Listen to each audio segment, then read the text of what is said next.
ಕುಂಡಲಿನಿ ಶಕ್ತಿ ಏನಿದೆ ಅದು ನಮ್ಮ ಜನನೇಂದ್ರಿಯ ಮತ್ತು ಗುದದ್ವಾರದ ನಡುವಿನ ಭಾಗದಲ್ಲಿದೆ.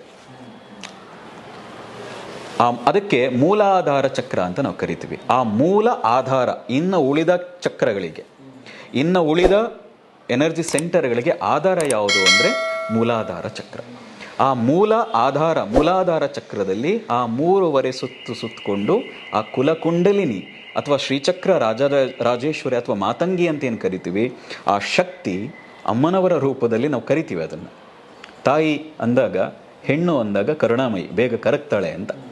ಹಾಗಾಗಿ ಹೆಣ್ಣಿನ ರೂಪದಲ್ಲಿ, ತಾಯಿಯ ರೂಪದಲ್ಲಿ ಆ ಶಕ್ತಿಯನ್ನು ಊಹಿಸ್ಕೊಳ್ತೀವಿ. ಆ ಶಕ್ತಿ ಜಾಗೃತಿಯಾಗಿ ಪ್ರತಿ ಚಕ್ರಗಳನ್ನು ದಾಟುತ್ತಾ ಸಹಸ್ರಾರ ಅಂತ ಈ ಮೆದುಳಿನ ಭಾಗ, ಇದನ್ನು ಬ್ರಹ್ಮರಂಧ್ರ ಅಂತ ಕರಿತೀರಿ. ಈ ಹುಟ್ಟಿದ ಮಗು ಏನಿದೆ, ನೀವು ಅಲ್ಲಿ ಮುಟ್ಟಿದಾಗ ಮೂಳೆ ಬೆಳೆದಿರಲ್ಲ, ಅಲ್ಲಿ ಮೃದುವಾಗಿದೆ. ಜಾಸ್ತಿ ಮುಟ್ಟಿದ್ರೆ ಒಳಗೆ ಹೋಗ್ತದೆ ಅಂತ ಹಿರಿಯರೆಲ್ಲ ಮಕ್ಕಳ ಕೈಗೆ ಆ ಸಣ್ಣ ಮಗುನ ಕೊಡಲ್ಲ, ಅಲ್ಲಿ ಮುಟ್ಟಬಾರದು ಅಂತ. ಅಲ್ಲಿಂದ ಕೆಳಭಾಗದಲ್ಲಿ ಸಹಸ್ರಾರ ಅಥವಾ 1000 ದಳದ ಪದ್ಮದ ರೀತಿಯಲ್ಲಿ ಒಂದು ಜಾಗ ಇದೆ. ಅದಕ್ಕೆ ನಿರಾಲಂಬಪುರಿ ಅಂತ ಕರಿತೀವಿ. ಅಲ್ಲಿ ಸದಾಶಿವ ವಾಸ ಮಾಡ್ತಾನೆ ಅಂತ.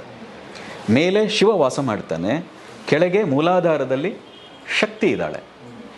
ಗಂಡ ಮೇಲಿದ್ದಾನೆ, ಹೆಂಡತಿ ಕೆಳಗಿದ್ದಾಳೆ. ಶಿವ ಮೇಲಿದ್ದಾನೆ, ಕುಲಕುಂಡಲಿನಿ ಅಥವಾ ಪಾರ್ವತಿ ಅಂತಿರೋ ಏನು ಹೇಳ್ತಿರೋ ಆಕೆ ಕೆಳಗಿದ್ದಾಳೆ. ಈ ಇಬ್ಬರು ದೂರ ಆದಾಗ, ಗಂಡ ಹೆಂಡತಿ ದೂರ ಆದರೆ ಯಾರು ಕಷ್ಟ?